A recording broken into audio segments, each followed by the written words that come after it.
kerugian saya udah terlalu banyak. Kalau ditanya berapa banyak kerugian saya, nama kamu hancur sehancur-hancurnya pun tidak bisa mengganti kerugian saya dan mama saya.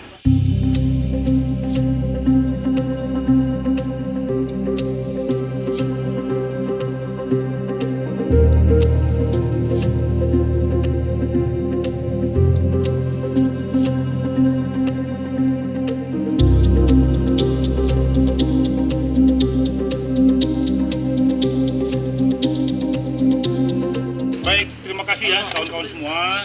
Jadi sehubungan dengan adanya peristiwa lama diangkat lagi ya. Jadi untuk meredam supaya juga ini berproses secara hukum, ada juga saya harus lindungi hak klien saya, sehingga atas keputusan dari Om Denny ya, Pak Densu, untuk melaporkan atas perbuatan pencemaran nama baik. Ya, tadi sudah kita buat laporan. Ya, ini bukti LP-nya. Ini bukti LP-nya ya. Nanti aja.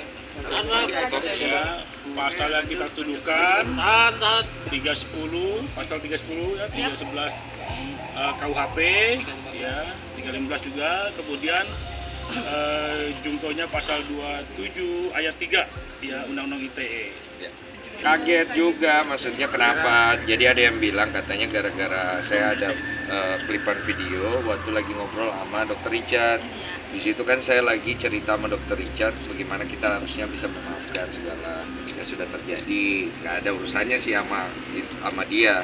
Cuman masalahnya dia ngerasa kok gue ngebahas itu lagi.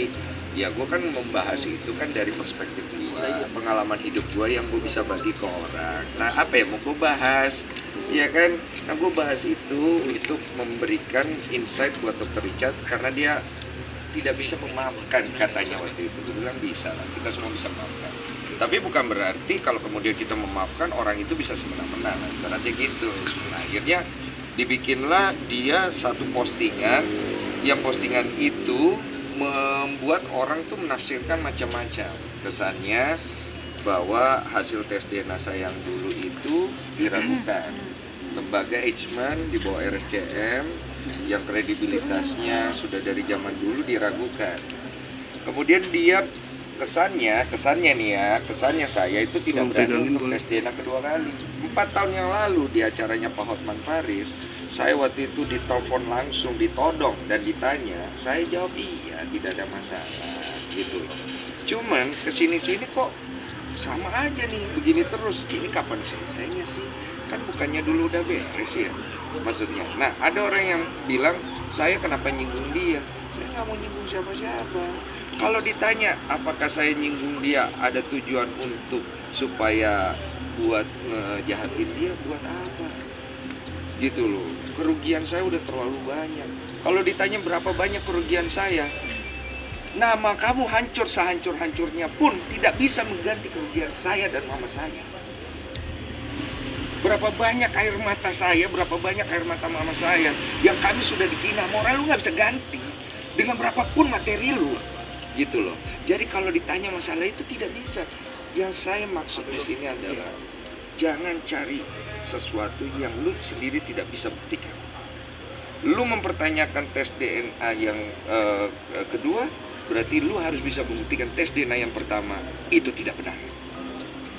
Ada sogokan, ada oknum atau tidak, lu harus bisa buktikan itu.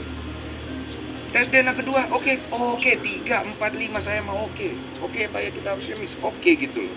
Cuman jangan mengangkat satu isu yang lu nggak bisa pertanggungjawabkan karena ini melibatkan lembaga, melibatkan nama, melibatkan pengacara, melibatkan banyak hal. Edukasi macam apa yang mau dikasih publik ini? Kalau saya dari awal tidak mau tes DNA ya oke. Saya dari awal kasihan mau minta tes DNA, saya sampai dipojokkan, saya nangis di TV, nggak ada yang percaya saya. Orang yang lari kiri kanan bikin cerita di media, orang percaya berita itu. Saya nggak ada yang percaya. Sekarang saya sudah punya keluarga, sudah punya istri, ya kan, saya udah punya keluarga istri saya yang saya juga harus jaga, mereka punya perasaan, saya juga harus bisa bersikap gitu.